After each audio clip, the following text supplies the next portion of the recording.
Hi everyone, welcome back to my kitchen. I'm Jacqueline and this is Lowcarblish, the channel where we make low carb versions of our favorite high carb foods to help keep our blood sugars down and help reverse type 2 diabetes. Today we are going to be making almond cookies. This is a recipe that I adapted from a recipe I created when I was still eating really high carb foods. These cookies were the biggest hit at all my holiday parties. People loved them. And I just recently went to an art show at the Cultural Arts Center and took these cookies and some magic cookies, which we will be doing in a future video soon. And everybody loved them. Even people that weren't eating low carb really liked them. So they're super easy to make and they are very good. So let me just tell you what we're going to be using and then we'll get set up and start making them. These cookies use a stick and a half of butter, and don't worry about the amounts. I'm going to put the recipe down in the video in the description below. A stick and a half of butter, 1 egg, almonds finely chopped, 3/4 cup of monk fruit, almond flour, lupin flour, vanilla extract, almond extract, and baking powder.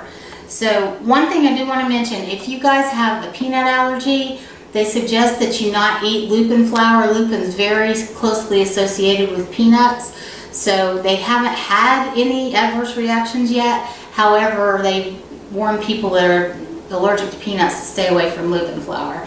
So I'm working on another recipe using a different flour than lupin flour for these cookies, but for today we're going to be using the lupin flour.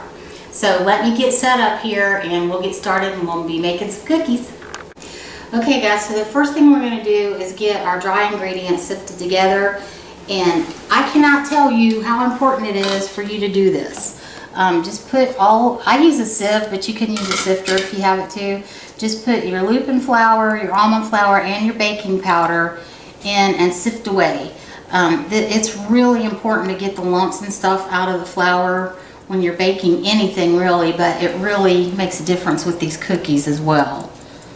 So we're just going to get this sifted. It just takes a minute here.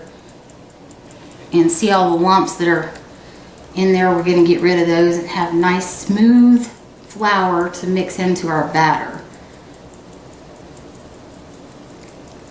My grandma used to have one of those sifters where you turn the handle on the side. Some of you are probably way too young to remember that. But that was an excellent sifter. So I've got these little balls here of dough left, and you're just going to push them through.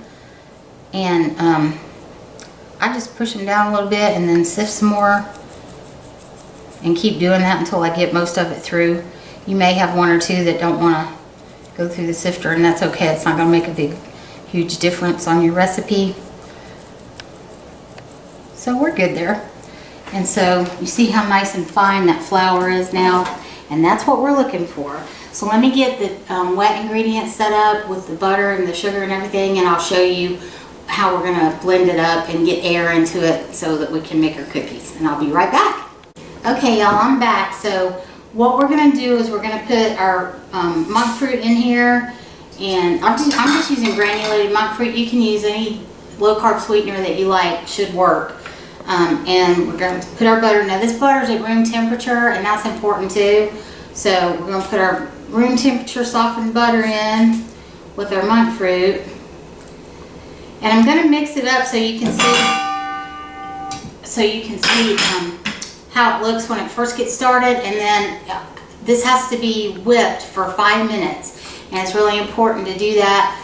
Sometimes within 3.5 minutes you'll get that light airy feel, but sometimes it takes a little longer. But anyway, I'm not going to make y'all sit through 5 minutes of me mixing this, but I'm going to show you when I first get it mixed up, and then I'll cut away, and when I come back you'll see the difference in it when it's been whipped for like 4 or 5 minutes.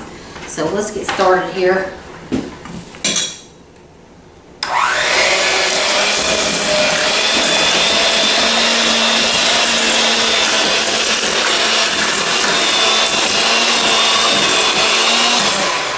Alright, so you can see that it's mixed, but it's still kind of grainy and not really fluffy. So I'm going to mix this for about 5 minutes, and I'll be back when I'm done, and I'll show you what it looks like, and then we'll add all the rest of the stuff. Okay guys, so mix this up and beat it on medium-high for about 4.5 minutes now, and you can see the difference in it. The butter gets light and fluffy and airy. So now I'm going to add our egg and our 2 flavorings and beat it again, and then we'll be adding the dry ingredients in. And so I've got the vanilla flavoring, and I've got the almond flavoring, and of course our egg. Let me get a towel here and wipe my hands off a little bit. Alright, so let's go in again.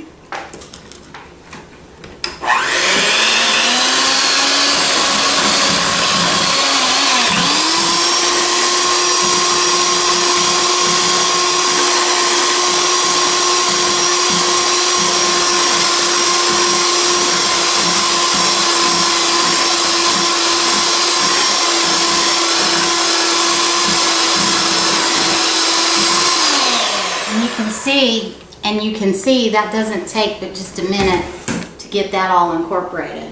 And so let me change the things out I need over here for our dry ingredients, and then we'll be mixing that up. Okay guys, so I've got our dry ingredients that we mixed up earlier, and I had this in 1/3 at a time, about 1/3 of the flour at a time, and then mix it in, and it just makes a smoother, creamier cookie. I'm going to do it that way.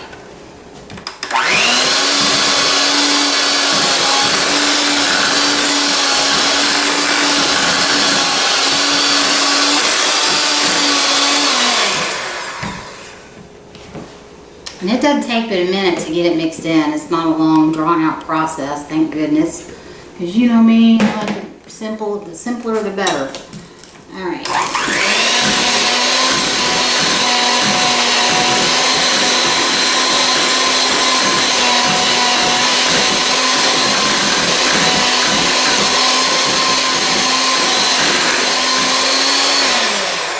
Batter is going to get thicker as you go along, and that's good. That's what we're looking for. So get the last of it in there.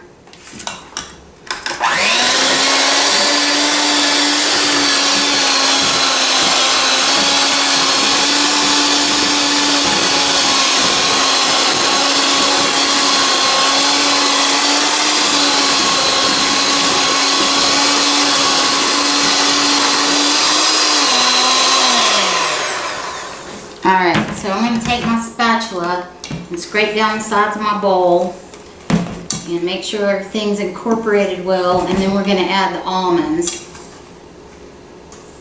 and get them folded in there nicely.